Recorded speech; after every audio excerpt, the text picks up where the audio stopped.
Ladies and gentlemen, our field for the Daytona 500 is officially set, and today is the final practice session before the Great American Race on Sunday, the Daytona 500. It is Friday the 11th, so this is the day after the Twin 125s. The field, as I mentioned earlier, is officially set for the Great American Race, the Daytona 500, which will begin at 12 p.m. Eastern Time on Sunday. Hopefully you guys are able to tune into that for that race. It's going to be a barn burner, if that, when it comes to pack racing. First car out onto the racetrack is the number 11 of Elijah Gordon. Gordon will be starting 32nd in the Daytona 500. He finished third. He finished third in the Clash back on last Sunday and almost won the pole for the Daytona 500. He was just a few hundredths off, rather. But the weather did play into his favor. He ended up getting a really good qualifying spot for the 21-25s. Unfortunately, those races yesterday just weren't very beneficial to him, and he'll roll off 32nd on Sunday. We do also have some news that we would really not like to report, but it's a part of the sport for some. So partially for some reason, but at the same time, not really, because this is stuff that you usually would see on a somewhat of a bi-yearly basis, what feels like. But Hannah Higdon, who did make the race, did make the Daytona 500 yesterday, last night, we were told that there was a little bit too much partying going on, and yes, I do understand that making the race is such a big deal because you get to take part in your first big major event in a while. But unfortunately, there was a lot of alcohol consumed and a lot of rowdiness. And NASCAR had asked her to take a drug test, and she had tested positive for alcohol, so she had been pulled from the ride, and there was going to be a replacement driver for the number 42. Kelsey Higdon was going to climb behind the wheel, but as soon as they got the car fired up, the motor had grenaded itself in smoke. So unfortunately, the 42 has been withdrawn from the race, and it's a good thing at that, because there were 43 cars instead of the traditional 42, and NASCAR was going to withdraw a car, and luckily and unfortunately it was the 42 that they had to withdraw. But at the same time, for understandable reasons, William Brock was at the top of the charts, but now it's the 7 of Mitchell Collins, whom is on top of the charts for the 45-196. So these are all 42 cars on the racetrack at the same time for final practice before the big day on Sunday. Back into turn at number 1 for this pack of cars. William Brock currently 5th with a 45-459 on his Quaker State Buick. Right now, second would be the 33 of Noah Clifton with a 45-217. Let's try to find that group of cars. There he is. And also the fastest driver here in Daytona here today, Collins in that 7. And then you also have the Busch Clash winner from last Sunday, Ryan Durrani, in this field. Michael Ramsey in the 15. Starting deep in the field for the Daytona 500 come this Sunday. Unfortunately, is going to be starting near the back. I believe it's going to be a 39th starting position for Ramsey. let me see. I do believe I still have the qualifying results for the race. And confirmation, it is a 39th starting position for Michael Ramsey. You saw Noah Clifton make his move to pit road in that number 33. And the 73 of Bethany Motorcryst has just gone to the top with a 45-148. That is within this pack of cars. Within this pack, there are two drivers that had to race their way in, and they managed to do just that. Cody McGorrick in the 0, and also the 41 of Stuart Gratton. So both drivers will be able to race in the Daytona 500 on Sunday. It's gonna be a good one. I promise you that. Excuse me, I promise you that it's gonna be a good race. Had a little bit of a phlegm build up. My apologies there. But man, it's gonna be. I'm still really looking forward to this race because this is gonna be this Daytona 500. I feel like is gonna be different from all the rest that I've done. This might be just a tad bit different at that because first of all, to point out the obvious thing, these are the cars that were a part of the very infamous Aero Wars that took place in the 80s, and at the same time, these cars are actually really cool cars to watch go around the racetrack, and at the same time, I mean, the paint schemes are great. I mean, you know, there's just so much that's just going into this race to make this look as not just as retro as possible, but to make the racing look as good as possible, even realistic as well. So it's gonna be a really good race to watch, and I'm really hoping you guys are able to tune in. February 13th, 12 p.m. Eastern Time, guys. It's gonna be a good one, and I'm really hoping you all are able to watch the race. I don't even know what that was anymore, but anyways, Motorcryst still on top. Running second would be Mitchell Collins. Then Stuart Gratton, 2 1,000ths of a second off of Collins' runner-up time.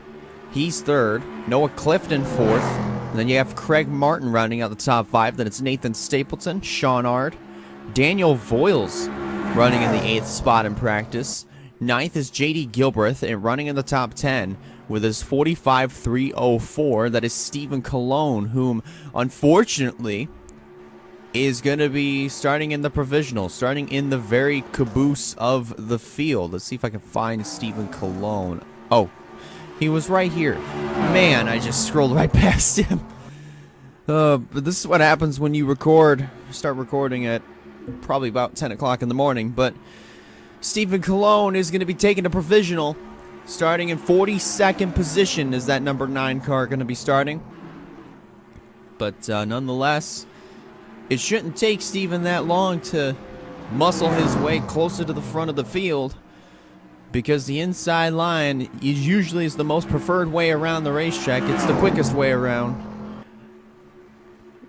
And if you get hung up on that outside, you are going to go backwards pretty quick. So something that these drivers may have to keep in mind. And I believe this is going to be one of those races where just being on the inside is just going to be the way to go. And you don't want to get really high up, kind of like what Sean Art just did there, because chances are you're going to scrape the wall and it's going to back everybody up. It's going to stack them all up. And you see the 9 of Cologne coming to pit road, changing tires. Pit stops are going to be a factor in not tomorrow's Daytona 500, but it's Sunday's Daytona 500. And there is the number 7 of Mitchell Collins, once again riding by himself.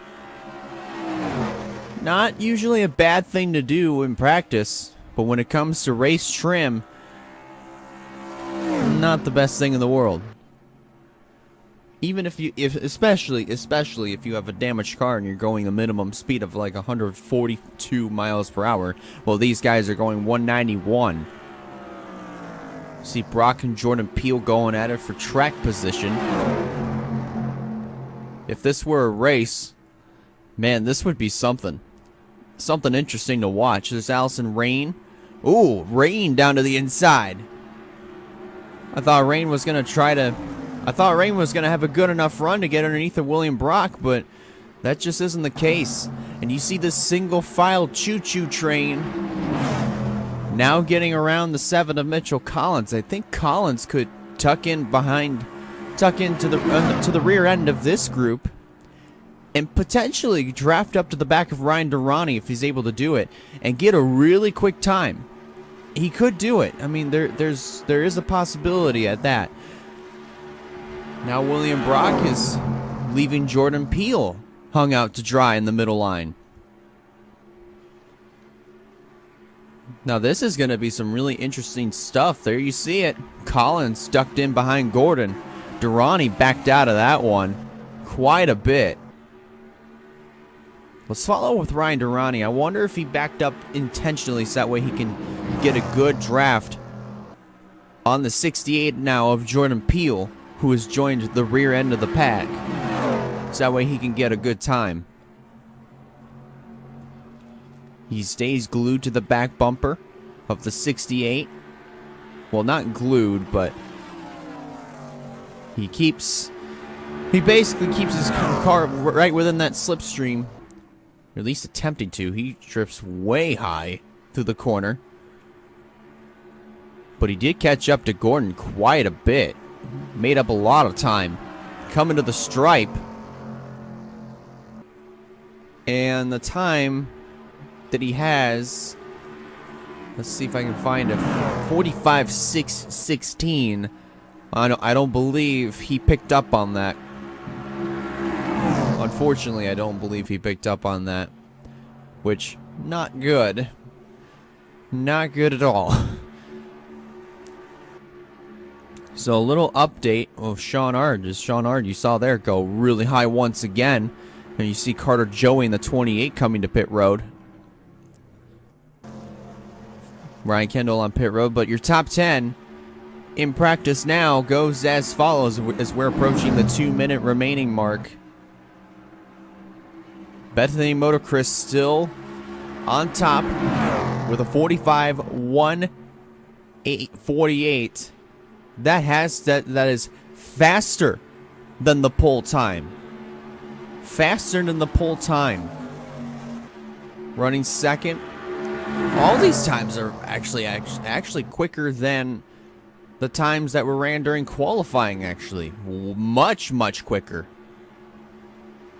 But Bethany Motorcryst on top with a 45.148. Collins is still second. Stuart Gratton third. Noah Clifton fourth. Craig Martin fifth. Nathan Stapleton sixth. Sean Ard seventh. Elijah Gordon eighth. Daniel Voiles, we're looking at here, now being put up to the outside. He is ninth. And running in the top 10 is J.D. Gilbreth, driving the number 6 Roush Ford. Scrolling through the field as we see the driver on top of the leaderboard with 1 minute remaining. Hang on 1 second. All right, I'm back. I don't know exactly what point I was at, but still, 1 minute remaining. 1 minute to go here in this Daytona 500 practice sessions, and I don't even know what's going on with the ticker. I bet this thing still thinks that since I forgot to hit the actual pause button, that this thing thinks that, oh, we're in race time. But still, all I know is that Bethany Motorcryst is the fastest. And Sunday should be pretty interesting. Sunday, I have a good feeling. I've got a good hunch that Sunday is going to be a very, not just interesting race, but I also have a good feeling that Sunday is going to be a really good race. And I'm really hoping all of you could tune in Sunday, February 13th, 12 p.m. Eastern. I know I've said it a lot, but I'm making sure that you guys set the date because it's going to be good. And the session is officially complete, which means Bethany Motor Chris would be the fastest in final practice for the Daytona 500, and that means, unfortunately, we're going to have to get out of here. But we'll see you guys Sunday for the big day, the great American race, the Daytona 500. It's going to be a barn burner, and we're hoping you all can tune in to what these teams have prepared for right up till Sunday. I don't even know what I said anymore, but still, it's going to be good. Have a good rest of your day, everybody. We'll see you Sunday for the big day, the Daytona 500.